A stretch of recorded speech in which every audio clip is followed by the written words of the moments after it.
WWE knows how to close a freaking show with a massive, massive main event with John Cena versus Cody Rhodes for the undisputed WWE Championship. But that's not what fans are going to be talking about. They're going to be talking about the return of the Beast, Brock Lesnar, someone in which we have not seen, ironically, since the 2023 SummerSlam, where he put over Cody Rhodes in a trilogy match.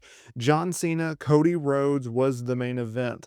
John Cena, Cody Rhodes was what everyone was waiting for. We were going to see the crowning of Cody Rhodes as WWE champion yet again. And they took their time. We went over 35 minutes. There was turnbuckles, tables, chairs, championships, everything you can imagine. Over a dozen crossroads, several AAAs, and many, many more finishers.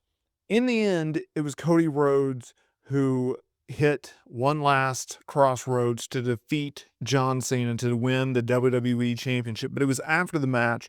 It was the return of Brock Lesnar. So we had the kind of passing of the torch type moment with Cena and Rhodes. They hugged it out, and then all of a sudden, Cody Rhodes leaves the ring, and he leaves the ring for John Cena, and you're thinking to yourself, okay, well, what's going on here? And then all of a sudden, it is the return of Brock Lesnar. And Cena was just kind of standing around. I go, that'd be funny if Brock returned, and then boom, his music hit. There's been no indication of Brock Lesnar returning.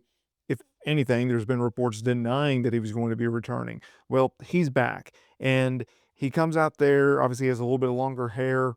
Cowboy Brock is here. Cowboy Brock is a heel. He circled the ring. He got into the ring. He hit an F5 to John Cena, and they are running back the, 2012 feud that they're doing?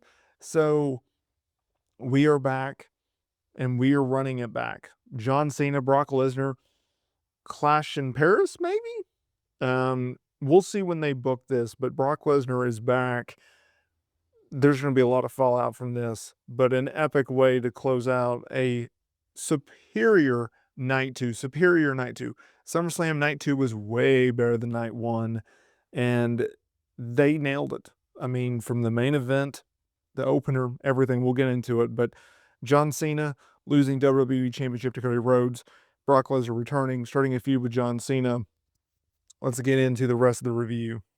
WWE kicked this show off with a bang. It was a triple threat for the Women's World Championship. It was Naomi defending against Rhea Ripley and Io Sky, and as expected, these women went out there and absolutely crushed it. It seems like anytime that WWE puts a combination of Naomi versus Rhea, or Rhea versus Io, or Io versus Naomi, or vice versa, they just go out there and they crush it.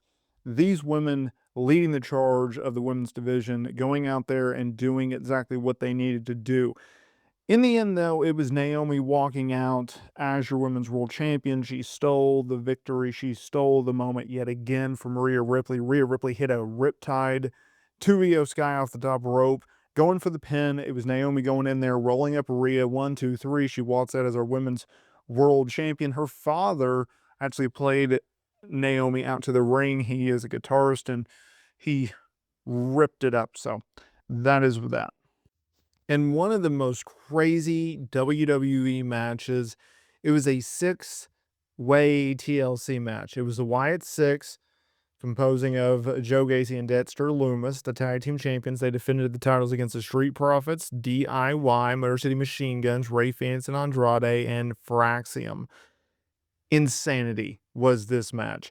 They literally told you it was going to be a car crash, and it was. I mean, anything and everything you wanted from a TLC match. You got your tables, you got your ladders, and you got your chairs. At one point, Johnny Gargano hit a DDT to Shelley through a table on the outside. Then Lumis hit a leg drop off the top rope to the floor through a table on Dawkins. Phoenix hit a fraud splash to Frazier through a table on the floor. Axiom hit a Spanish fly through the table off the top rope. Candice LeRae got pushed off the ladder through a ladder on the outside. That broke in half. You had DIY crashing off the top of a ladder to the floor. Just absolute insanity, and that was this match. So Wyatt Six, they retain, they move on, but props to everyone involved, putting their bodies on the line and absolutely going out there and crushing it. So Bayley retained the Women's Intercontinental Championship going over Lyra Valkyria, but it's not exactly how you think it would go down because there was some outside interference. They worked hard, but I actually feel that the stipulation actually hurt this match. I think they could have had a better match if it was just a straight up singles, but I understand why because of the finish. Don't get me wrong, they worked hard. It was a very good match for what it was. They used kendo sticks and tables, chains. At one point, Lyra had zip ties around her hands, tried to do it with a fire extinguisher to break out. That didn't work, so she went into the ring and got free. Bayley came out to stop Becky using a crowbar on Lyra. This led to Bayley and Becky getting involved, mixing it up. It was Bayley who accidentally hit Lyra, allowing Becky to count the 1, 2, 3 after hitting her finisher. So it looks like Bayley Lyra going forward. In a really lame match, we had Solo Sikoa putting the WWE United States Championship on the line against Jacob Fatu. This was a steel cage match, where there's not supposed to be any outside interference. Yeah, WWE just, I don't even know what was the purpose of this, right? Because you had a situation where there was consistent outside interference from the Bloodline, aka MFTs. You had Jimmy Uso getting involved. At one point, Tonga had handcuffed Jacob Fatu to the steel cage. What happened was Tala had kicked the door of the cage into the face of Solo and Jacob, but somehow Jacob got the worst of it, and so Solo just fell out. Like, it was just such a lame finish. After the match, Jacob Fatu hit a moonsault off the top of the cage onto one of the Tonga brothers and JC Mateo, who is just an absolute glorified jobber. So we're getting a rematch here, but it was just lame. Dominic Mysterio, AJ Styles, Intercontinental Championship match. This was a tribute match. AJ Styles and his son came out in a Eddie Guerrero-like lowrider, right? AJ had Eddie Guerrero-inspired flame gear, which was fantastic. They did a spot where Dominic grabbed a chair and acted like he got hit with the chair by AJ, only for AJ to flop down and put a chair around his neck, acting like Dominic had hit him. We then had the finish, which was there was a near fall where Dominic's boot came off and AJ was holding it. That was a callback to WrestleMania 20.